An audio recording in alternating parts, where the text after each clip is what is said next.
వామనరావు దంపతుల హత్య కేసు విచారణ సందర్భంగా తెలంగాణ హైకోర్టు కీలక ప్రశ్నలు వేసింది.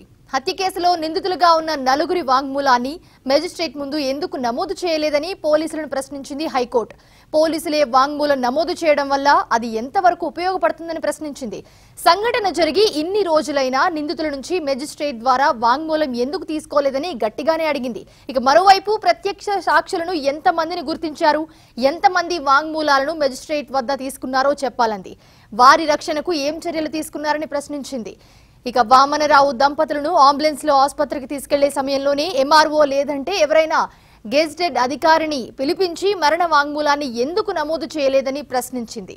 తీవ్ర గాయాలతో ఉన్నప్పటికీ వామనరావు మాట్లాడుతున్నారని, అలాంటి సమయంలో వాంగ్మూలం తీసుకోకపోవడం దురదృష్టకరమని హైకోర్టు వ్యాఖ్యలు చేసింది.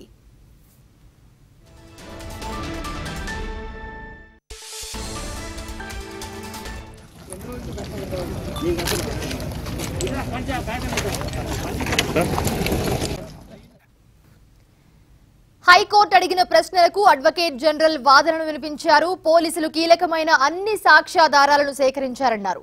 డ్రైవర్ స్టాలిన్ తాజుద్దీన్ చెప్పిన అంశాలను నమోదు చేశామని, అలాగే 8 మంది ప్రయాణికులను గుర్తించామని చెప్పారు. తీవ్రంగా గాయపడిన వామనరావు దంపతులను రక్షించే ప్రయత్నంలో ముందుగా హాస్పిటల్ కి తీసుకెళ్లారని, వారి మరణ వాంగ్మూలాలు సేకరించలేకపోయారని తెలిపారు. అయితే ఘటనా స్థలంలో వామనరావు చెప్పిన వివరాలు వీడియోలో రికార్డ్ అయ్యాయని, ఒకరి పేరు కూడా చెప్పారని వివరించారు. అయితే దాన్ని పోలీసులు స్వాధీనం చేసుకున్నట్లు కూడా ఆయన తెలిపారు. సిఆర్పిసి సెక్షన్ 161 కింద పోలీసుల సమక్షంలోనే నేరాంగీకార వాంగ్మూలాలు నమోదు చేస్తారన్నారు.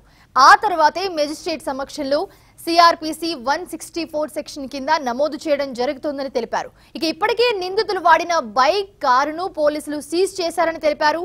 పూర్తి వివరాలతో నివేదిక సమర్పించాలని ఆదేశిస్తూ విచారణను ఈ నెల 15కు వాయిదా వేసింది హైకోర్టు.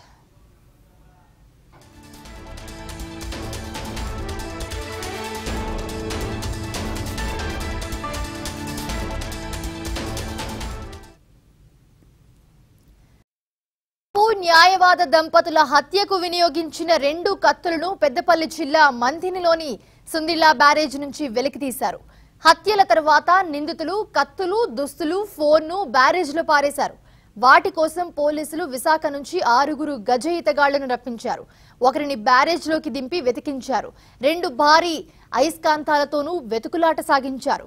ఇక చివరకు నిన్న సాయంత్రం 54వ పిల్లర్ వద్ద నీటిలో మునిగిన వ్యక్తికి ఒక కత్తి, అయస్కాంతానికి మరో కత్తి దొరికాయి.